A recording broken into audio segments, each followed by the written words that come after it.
बिहार विधानसभा का चुनाव इसी साल 2025 में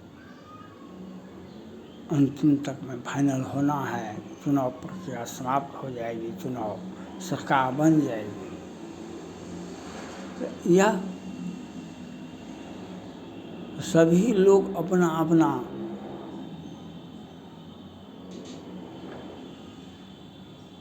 पार्टी का विस्तार करने, हम 100 में 90 हमारा है, 10 का शासन नहीं चलेगा, नहीं चलेगा। राजद के बड़े नेता का बयान था। आज बेचैनी है, आज कुछ लोगों में बेचैनी है। नीतीश कुमार जी, तेजस्वी यादव जी दोनों साथ थे। प्रधानमंत्री को ज्ञापन दिए, कहा कि बिहार में जातिगत जनगणना अनिवार्य है। प्रधानमंत्री ने कहा कि नहीं होगा, हम नहीं करवाएंगे। राहुल गांधी जी इसके नेता बन गए, कहा कि नहीं, जातिगत जनगणना होना चाहिए। बिहार में तेजस्वी यादव जी ने कहा लालू जी का अरमान है, जातिगत जनगणना होना चाहिए। तो जातिगत जनगणना हुआ। ये नीतीश कुमार और तेजस्वी यादव जी के नेतृत्व में जातिगत जनगणना हुआ। तेजस्वी यादव जी गदगद हो गए, नीतीश कुमार जी गदगद हो गए। पटना हाई कोर्ट ने कहा कि नहीं, हम नहीं करवाएंगे। केंद्र सरकार ने कहा हम नहीं करवाएंगे। तो नीतीश कुमार जी का सरकार आज जिंदा है। नीतीश कुमार जी की सरकार आज बिहार में है 20 वर्षों से। इसके लिए सुप्रीम कोर्ट का इन पर दया है, सुप्रीम कोर्ट का इन पर दया है। सुप्रीम कोर्ट ने कहा कि नहीं, जाइए आप जातिगत जनगणना करवाइए। नीतीश कुमार जी कहे कि हम डाटा लोगों की गरीबी को, लोगों के परिवार के व्यक्तिगत परिवार को हम जांच करवाएंगे, उसका आर्थिक सर्वेक्षण करेंगे, उसका डाटा लेंगे, हम आगे भविष्य में काम करेंगे। बिहार में तो जातिगत जनगणना हुआ, 3% कुशवाहा है, नीतीश कुमार जी 7%, तेजस्वी यादव जी 20% मुसलमान हैं। तो किसी ने कोई आपत्ति नहीं किया। हम 100 में 90 हमारा है, 10 का शासन नहीं चलेगा। खूब राग अलापा गया। आज महाराष्ट्र में महाविकास अघाड़ी उद्धव ठाकरे जी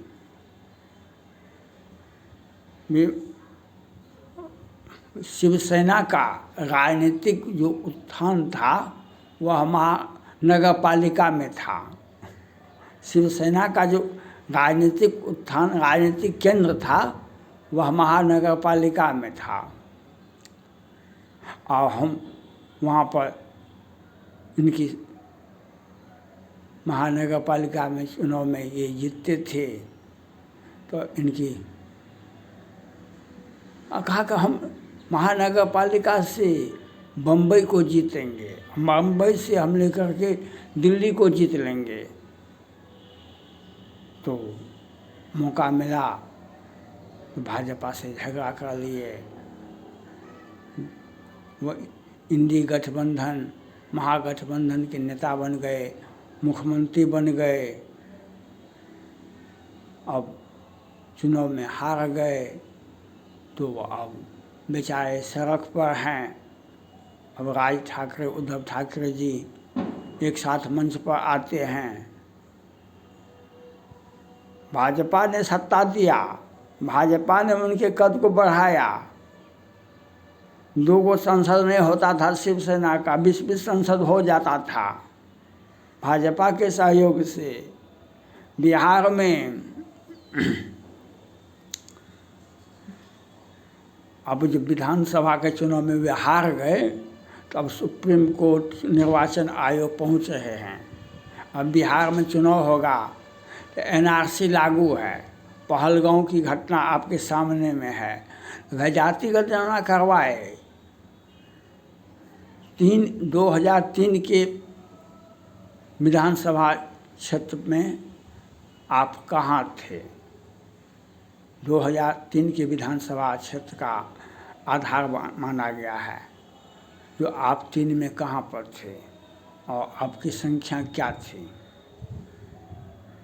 यह कोई अन्य जो 3 में थे, पिता का नाम था, उनको पुत्र हुआ होगा, उसका नाम हो सकता है, इसमें कहाँ कोई आपत्ति है। यही तो है, जो आप जहाँ पर थे आपका परिवार में कितने सदस्य बढ़े हैं, यह तो सीधा सीधी बात है, इसमें कहीं कोई दिक्कत कहाँ है। लेकिन विस्फोटक तो यहाँ पर ये है, मन में राहुल गांधी जी कहते हैं मोदी जी को, मुख में राम राम बगल में छुरी। राहुल गांधी जी मोदी जी को कहते हैं मुख में राम राम बगल में छुरी। देश का राम मंदिर को स्थापित किए मोदी जी ने, तो कहते हैं कि भगवाकरण कर दिया, देश का भगवाकरण कर दिया। तो वह बात आज उन लोगों को खल रहा है।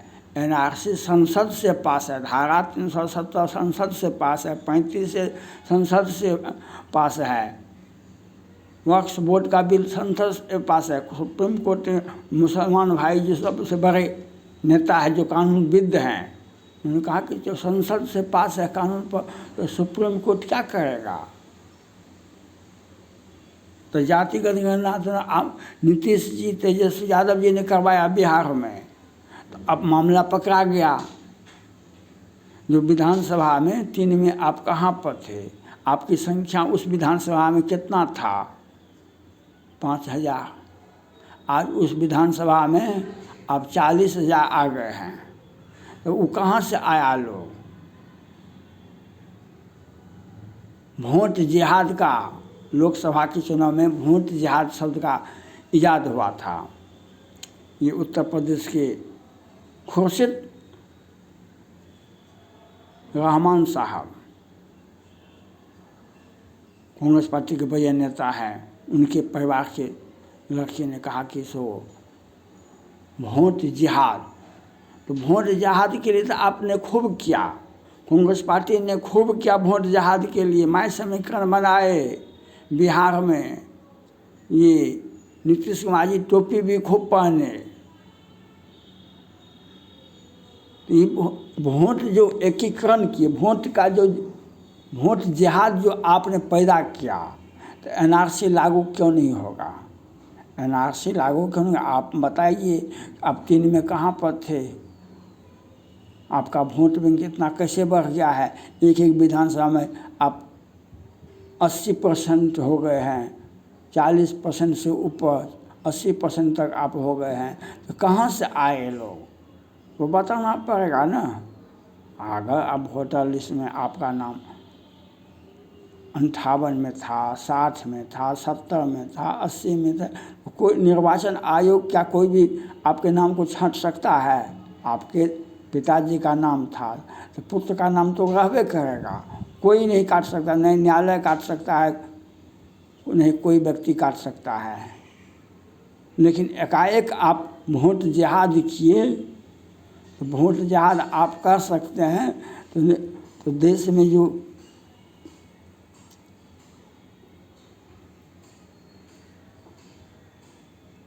जो पहलगांव की घटना हुआ, हिंदुओं को काट दिया गया चुन चुन करके, तो केंद्र सरकार बैठी हुई तो नहीं, बाद में सिंदूर योजना का लॉन्च किया गया, सिंदूर योजना का लॉन्च किया गया, तो उसे बदला लिया गया। 40-30 मरे हिंदू, तो सैकड़ों हजारों पाकिस्तान में रोदन हुआ। तो अब ये लोग क्या क्या कहते थे, नहीं हम हिंदुओं को संरक्षण देंगे, वे वहाँ आवे जम्मू कश्मीर, क्योंकि हमारा व्यवस्था, अगर टूरिस्ट नहीं जाएंगे जम्मू कश्मीर तो वहाँ के व्यावसायिक वर्ग क्या खाएंगे? वहाँ पर अराजक स्थिति कैसे पैदा होगा?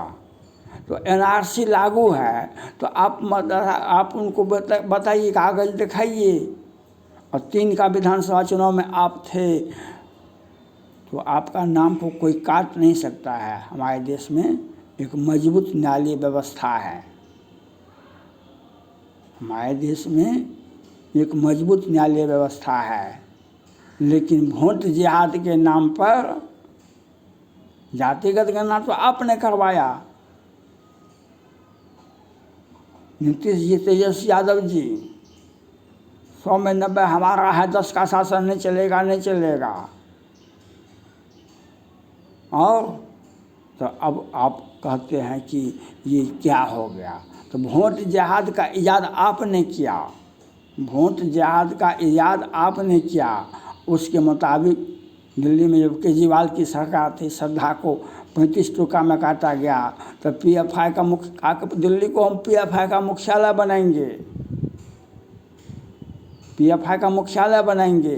तो इन लोगों के मुंह से आवाज़ नहीं निकला। आज जब जांच हो रहा है वोटर लिस्ट का, तो 3 में कहाँ पर थे, तो अब इन लोगों को कष्ट हो रहा है। क्यों? वे जो आए हैं उन पर नीतीश जी का भी व्यक्तिगत अधिकार है। वो जो वोट आया है बांग्लादेश से, पाकिस्तान से, रोहिंग्या आए हैं, वहाँ से आए हैं, अफ़गानिस्तान से आए हैं। और यहाँ से हम वोट जिहाद, उत्तर प्रदेश में वोट है, बिहार में भी हम वोटर हैं। उत्तर प्रदेश के हम निवासी हैं, बिहार के भी हम निवासी हैं।